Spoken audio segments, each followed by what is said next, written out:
Wel, dyma ni bore Sul y 15 o'r Ffennaf yma ar dir Capal Shielo. A'r roedfa gynta heblaw am Angladd Nel Williams wrth gwrs diwedd Ebrill.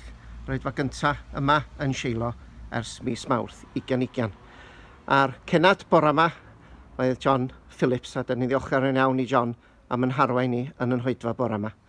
A dwi yma yng nghwmni o'r dde i'r chwith John Phillips, Twynog Davies, ysgrifennydd Shielo, a Hugh Jenkins, ysgrifennydd Soar. Felly, John, sut dath pethau bore yma? Wel, fi'n credu bod hwnnw'n fater i'r gynulleidfa i benderfynu yn y pen draw.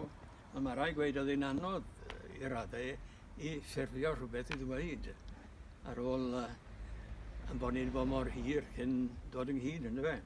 Ond fe ath, synes i fo'n onest, ar y nifer oedd wedi troi i fyny. Yn amlwg bod pobl yn gweld eisiau gwasanaeth, ac oedd yr rhan fwyaf ohonyn nhw, fi'n credu, yn falch iawn o fod nôl yn y capel. Ac mae rhaid diolch i swyddogion y capel yn enwedig i Twynog fan hyn am sicrhau bod yna gynulleidfa deilwng, ynddo fe. Felly, boddhaol iawn o'n safbwynt ni. Diolch yn fawr iawn, John.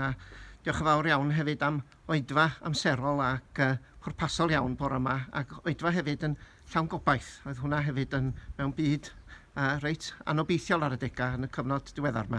Mae wedi bod yn hyfryd cael oedfa obeithiol. Felly, Twynog, troi ata chi, be oedd y trefniadau i gyd bore yma o ran cael y capel yn barod yma yn Shielo? Wel, neswn ni baratoi fel y gwyddo Siris ar gyfer Angladd Mrs Nel Williams. Oedd e'n golygu prynu tipyn o'r offer, ond mae'r capel yn barod nawr ar gyfer y chlysur o ail agor. Oedd hi'n hyfryd i weld bobl yn gwybod y reolau a mynd i'r seddau ac yn dilyn y reoles mae'r Llywodraeth wedi rhoi gerbrondi. A mi weithodd pethau'n hwylus iawn, dyn ni'n meddwl. Oedd hi'n oedfa hyfryd, oedd yna ryw ysbryd bendigedig, dwi'n meddwl, yn bodoli, fel sy'r bobl yn falch i dod nôl. Ar ôl bod ar y Zoom, oedd yna ddim byd tebyg i gymdeithas a gweld ffrindiau yn fath yn rhagor. Diolch yn fawr iawn, Twynog, a llongyfchadau i swyddogion Capel Shielo ar gael popeth yn barod bore yma. Ond wrth gwrs, dim dyma'r tro cyntaf i'r ddau gapel sydd yn cydaddoli ar y Sul, sef yr Annibynwyr yn Soar a'r Methodistiaid Cilfinaidd yma yn Shielo i gael yr oedfa cyntaf, oherwydd yn Soar, wrth gwrs, cynhalwyd yr oedfa pythefnos yn ôl. Ac os gael droi atach chdi, Hugh, fel ysgrifennydd Soar, sut dath pethau yn Soar pythefnos yn ôl?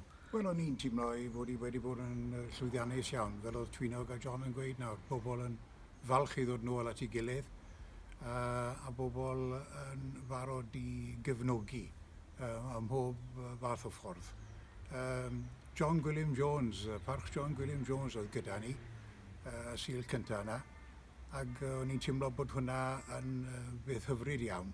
Gan mai oedd yr un cyntaf, os wy'n iawn, i fod yn cymryd rhan yn oedfawon S4C, sydd wedi bod yn gyfnod ac yn llwyddiant mawr i ni dros y cyfnod anodd yma.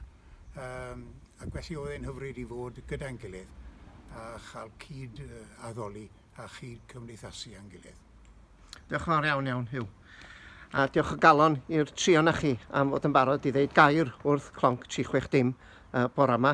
Gael llongyfarchiadau i'r ddau gapel i Soar ac i Shielo am ail agor y drysa. A gael hefyd diolch yn fawr iawn i chi, John, am yn harwain i mewn oedfa arbennig iawn a bendithiol iawn bore yma yn Shielo. Diolch yn fawr iawn.